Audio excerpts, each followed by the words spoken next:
Catastrophic thinking isn't a personal flaw, and it's not a sign of weakness. Catastrophic thinking is your brain's survival system working overtime. Hey friend, welcome back to the Art of Managing Your Brain podcast. I'm Dr. Charlie Hornis, and today we are tackling a mental spiral that so many of us are all too familiar with. We're going to talk about catastrophic thinking. Yeah, you know this one, that relentless what if loop that starts with a single worry and escalates into a full-blown disaster movie in your mind. It goes something like this. Let me know if this sounds familiar. What if I mess up this blank? What if they hate it? What if I lose my job over it? Does any of this sound familiar? This is catastrophic thinking. When your brain defaults to the absolute worst case scenario, leaving you feeling paralyzed, anxious, and completely overwhelmed. But guess what? Catastrophic thinking isn't a personal flaw, and it's not a sign of weakness. Catastrophic thinking is your brain's survival system working overtime, combined with social conditioning, past experiences, and even your unique personality wiring. Yeah, it really packs a punch. There's a lot involved in why we do this and how to stop it. So today we're going to unpack the why behind catastrophic thinking, and most importantly, how you disrupt it. That's right. We are disruptors. So we're going to explore why your brain gravitates towards worst case scenarios, the science behind rumination and overthinking, and thought work tools that rewrite those fear-based stories. We're also going to provide actionable strategies to move from fear to fiery and fierce. So by the end of this episode, you'll not only understand what's happening in your brain, but you'll walk away with tools to challenge those spirals, calm your mind, and focus on the possibilities that fear so often hides. So if you are ready to learn all about catastrophic thinking, then this is your show. Let's go. I'm Dr. Charlie Hornis, highly anxious people pleaser turned master certified professional life coach. Learning to manage my brain was so life-changing for me that I got certified so that I could teach these incredible evidence-based practices to you. Are you ready for massive change? Let's go. Now let's start by unpacking the neuroscience behind catastrophic thinking, because it's not just a bad habit. It's how your brain has evolved over time. This is our quadrant 4, and it's the bottom right corner of our fear square. So if you go back and listen to last week, we really unpacked the 4 squares, but I really focus on catastrophic thinking because it's how your brain has evolved to keep you safe. That's what we addressed last week, and this is only getting worse because the fear that lives in quadrant 4 is the really big one. Unfortunately, in today's world, all of these ancient survival systems don't work. They actually cause a lot more trouble than they're supposed to. And they lead to stuff like overthinking, inaction, and absolute mental and physical exhaustion. Before we get started, I've got 2 quick asks for you. First, if you find this podcast remotely helpful, could you take 30 seconds to leave us a quick review or share this with a friend or on your feed? This feedback amplifies our message, and it helps us help other ambitious women just like you and me discover the kinds of tools that we need to feel even more equipped so we can be ready for success out there in this just bonkers world. And second, If you haven't already taken my Thought Saboteur quiz, run over there and grab that now. You can get it at charlieborniscoaching.com/quiz. It's a free quiz and it'll help you identify the thought patterns that might be sabotaging your confidence and your success. You can find the link in the show notes. And if this episode resonates, please share this with a friend. Together, we can change the way women show up and their voices heard in the workplace. Something that I talked about a couple weeks ago is called the brain's negativity bias. So why worst case scenarios feel so automatic? The negative bias is your brain's tendency to prioritize negative information over positive or neutral data. This is designed to help us avoid threats and attacks. So we're going to talk about the role of hyperconnectivity and rumination within the ideas around catastrophic thinking. Now, rumination is when you're up at night, for example, and you cannot stop running a scenario over and over in your head. And you're like, stop it. And you can't sleep. And then you think about something else, or you breathe or count sheep or say your prayers. And then all of a sudden there you go thinking of it again. That's ruminating. Ruminating steals so much from you. It steals your time. It steals your peace. It steals your sleep. Ruminating is part of a vicious cycle that really pushes you towards that threshold that throws you over into emotional dysregulation. Because when you're losing sleep after you're already dealing with difficult situations, they just get worse. Because now you're not sleeping well and you're constantly dealing with these thoughts running on loop in your head. Not helpful. It just makes it worse. It steals your sleep. It steals your time and your words, and it just makes things worse. That's why this is so important to talk about. And that's why I'm doing a whole episode on this quadrant 4. So the more you think about these scenarios, the stronger the connection becomes, making it even harder and harder to break free. So what does this look like? Step 1 would be neutralizing the circumstance. So start by separating the fact that you're dealing with from the story your brain has created around it. So there are facts, neutral facts that can be proven in a court of law. And then there is the story around it, that vivid, in technicolor, imaginary story that your brain has created around the circumstance. So an example would be a circumstance. And if we're running, we put this in the C line. I have a presentation next week. What is the thought that this idea creates within us? So then we put that in our thought line, our T line. So the example would be, this will be a disaster and I'll embarrass myself. All right. Well, when I think that, I feel terrible. Labeling the circumstance as neutral. When we do this, it engages that logical thinking part of our brain, interrupting the emotional spiral. So the very first step when we identify our C line, our circumstance, and we identify it as neutral fact, that already begins to interrupt the emotional spiral because we've taken all emotion and all imagination out the circumstance. The second step, once we've identified the thought, we have to reframe the thought into something that serves us better. This is our T line, the second line of the model. And again, you can always get that on my website at the very bottom. I think I've got a link down there for the interactive workbook. So you replace the catastrophic thought with one that feels both believable and true and makes you feel better. So instead of thinking, what if I fail? That's our catastrophic thought. We can reframe it as, what if I succeed beyond my wildest dreams? What if? Why does it have to be failure? What if you knock it out of the park?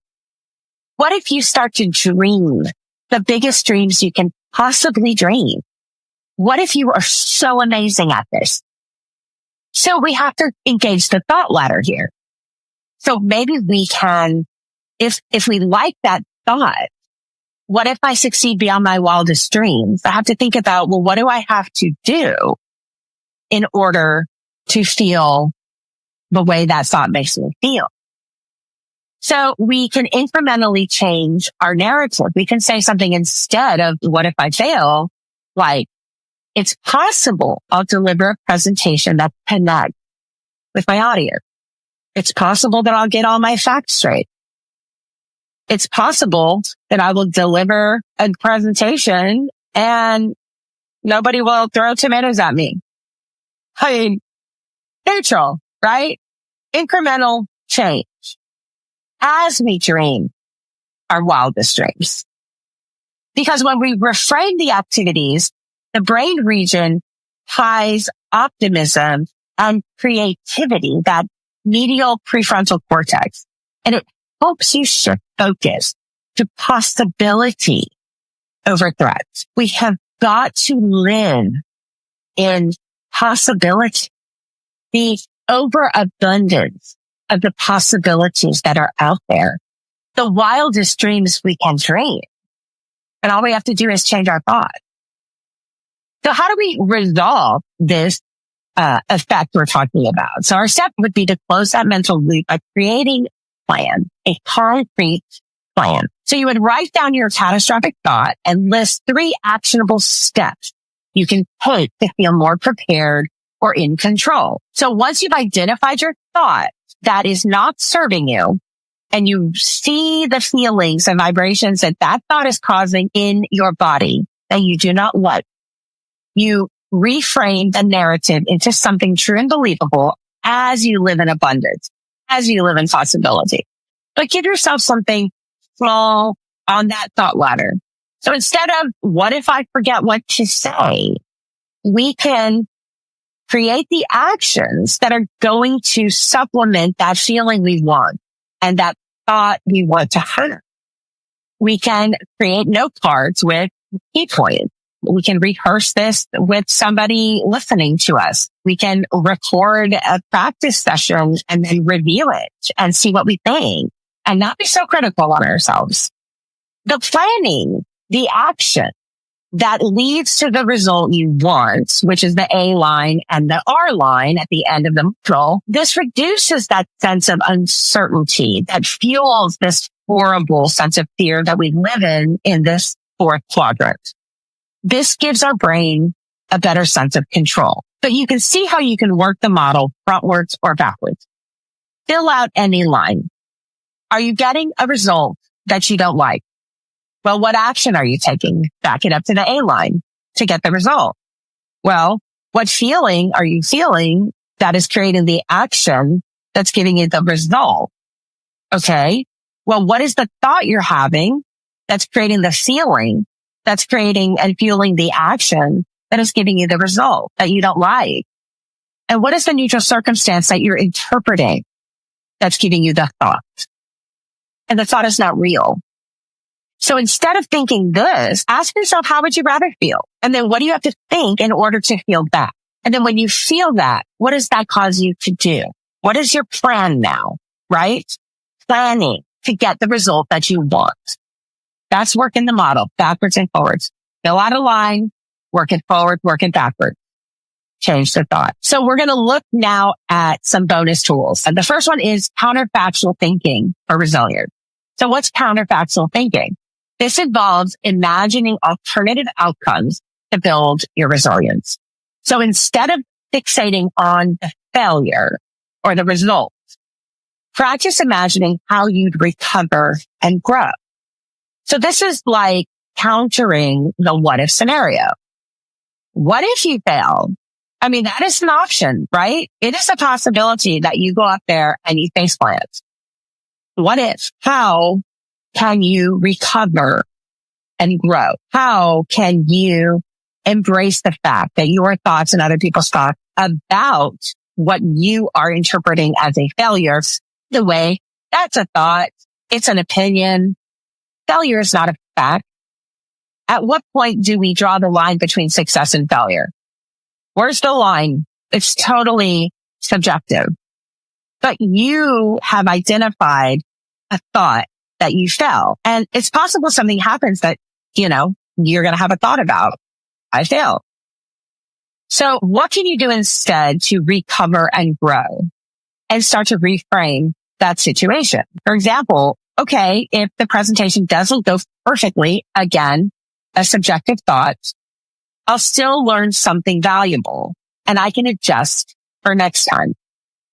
Now, it might be easier just to adjust your thought, but that's hard. Getting thought work absolutely, second nature. It's taken me a long time to do that, but it's changed my life because now I'm like, I don't like what I'm thinking, but this rewires your brain's threat detection system to focus on adaptability rather than catastrophe. So we talked previously about the temporal distance technique. So temporal distancing, just to remind you from last week, involves mentally placing yourself in the future and looking back at the fear with perspective. Now I'm saying this a little differently because we're specifically talking catastrophic thinking. So for example, your thought might be this presentation will ruin my career. That is like 0 to 60 in 0.5 seconds. We don't need to do that, but we do that. Our brain does that. Just fill in the blank for yourself. How will I feel about this moment in 6 months? Is it really going to ruin your career? Or are you allowing the catastrophic thinking of quadrant 4 to take entire control of your emotional life? So ask yourself that. Think about the future and then look back. See, temporal distance reduces the emotional intensity of current fears by activating long-term thinking. We can also do this fear flip journaling practice. Now, this one I love. And again, you know me, I don't like journaling, but this one is really good. I find this really helpful. So we write our quadrant 4 fears in 2 columns. So the first column would be the catastrophic what if. So we'll go back to that example. What if I fail? The empowering piece is in column 2. So then we create the empowering what if. What if I inspire somebody? I mean, what could happen? Instead of what if I fail, what is an inspiring, empowering, abundant, potential thought you could have that is a what if? What if I inspire somebody? What if somebody's just proud that I get up there and I do this? What if one of the interns is terrified of speaking in front of people, but the fact that they watched you do it and make a mistake made them so excited to know that if you could do something like this, so could they. What if you inspire somebody? This builds cognitive flexibility, training your brain to consider multiple possibilities of abundance, of possibility out there, instead of fixating on worst case scenarios. So quadrant 4 fears may feel overwhelming, but they're entirely thought driven. And that means you have the power to change them at any time using the model. By applying thought work and the model and intentional rewiring, you can interrupt, you can disrupt the catastrophic thinking loop and reclaim control over your mind, your body, and your emotional life. All right. I want to just take a few brief moments to talk about the action-based solutions that might be helpful to it. So fear and catastrophic thinking thrive on paralysis and overthinking. The key to breaking this cycle is moving into action, doing. We're always talking about how movement kickstarts your brain. So planning action, taking action, even if it's small, seemingly insignificant step. Because action is another disruptor. Action disrupts the thought-feeling loop and shifts your focus from feeling helpless to feeling powerful. Action-based solution would be reframing with gratitude. Now, we hear a lot about gratitude and, that's one of those overused words. But when we turn fear into growth, gratitude matters because when fear narrows your focus, it makes it hard to see opportunities and challenges. But gratitude counters this by broadening your perspective and activating brain regions tied to optimism, emotional regulation, and connection. Gratitude activates the ventromedial prefrontal cortex, which helps regulate emotional responses and quiets the brain's fixation on fear. Fear and gratitude cannot coexist because they rely on opposing neuro pathways. Did you hear that? Fear and gratitude cannot coexist because they rely on opposing neural pathways. Practicing gratitude effectively turns down the volume on fear and vice versa. So what can you do? Well, when you feel like you're in the grip of fear, you can pause and ask, what's one thing I'm grateful for in this situation? Now, this isn't cheeseball, be grateful, gratitude, blah, blah. No, you're going to counter your fear. You're going to turn down the dial on fear by finding one thing you can truly, again, true and believable, that your brain will buy, be grateful for in this situation. This isn't bullshit fluff. This is countering fear. Okay. A lot of these words get thrown around, but nobody explains why. Why is gratitude so important? This is why gratitude is so important, because gratitude and fear cannot coexist. You will know fear when you identify truthfully and believably what you can be grateful for in a situation where you are overcome with fear. So instead of what if this presentation goes badly or what if I fail? Why don't we think about being grateful for the chance to use your skills that you've worked so hard for?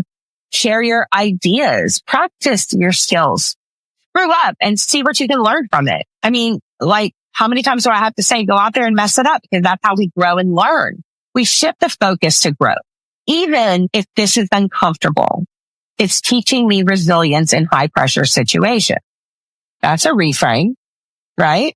We reframe fear as a sign of growth every time and gratitude every time, because fear signals that you're stepping out of your comfort zone. Gratitude anchors you to the truth that this moment is shaping a stronger, more capable future version of yourself. And again, you're going to meet that future self soon. This is the work you're doing to set your future self up for success. And gratitude, it's not a feel-good platitude. It's a neuroscience-backed tool for emotional resilience, thought management, and abundance. And it is the absolute kryptonite to fear. So let's quickly talk about gratitude and your body. So gratitude physically activates the parasympathetic nervous system. This induces the calm and counters the fight or flight response. This enhances our heart-brain coherence, but it also improves our focus, our resilience, and our emotional regulation. And the idea of the scarcity to abundant thinking is also very important because gratitude is the bridge between them. Gratitude shifts your mindset from scarcity, there's not enough, scarcity thinking, to abundant thinking. I have enough and I can create more. The scarcity mindset, it hyper focuses on what you want. This activates your survival brain circuit that block creativity and block sound decision making. Why? Because your brain is convinced you don't have enough to live or to feed your family or to turn the lights on. That's not true, but that's what you're activating when you're living in scarcity mindset. So when you're living in an abundant mindset, this redirects focus to sufficiency and opportunity. Gratitude in this way, it quiets the survival circuit that are freaking out that you're not going to have enough food and you're going to get fired, blah, blah, blah. And it activates the default innovation network, fostering the big picture thinking. Abundance isn't about having more. It's about seeing what you already have and being grateful. Gratitude trains your brain to focus on what's working, what's important. This creates space for that possibility of your wildest dream. So just some simple stuff. Do that gratitude journal. Write down 3 specific things that you're grateful for every day to practice. Instead of, I'm grateful for my family, why don't you write something more like, I'm grateful for the laugh I shared with my partner over dinner, because it's more specific and it gives you a way to counter that sort of vivid, imaginary, catastrophic nightmare that your brain is conjuring for you. And you have a vivid, happy thought about the laughter that you shared with so-and-so over dinner. It strengthens the positive neural pathways, which is increasing your emotional resilience. You can also visualize your gratitude, close your eyes and lean into that idea of vividly imagining the moment of deep gratitude. And you can engage in all the senses. What do you see? What do you hear? What do you feel? That activates the brain's reward circuitry, creating a lasting sort of state. You can express your gratitude to other people.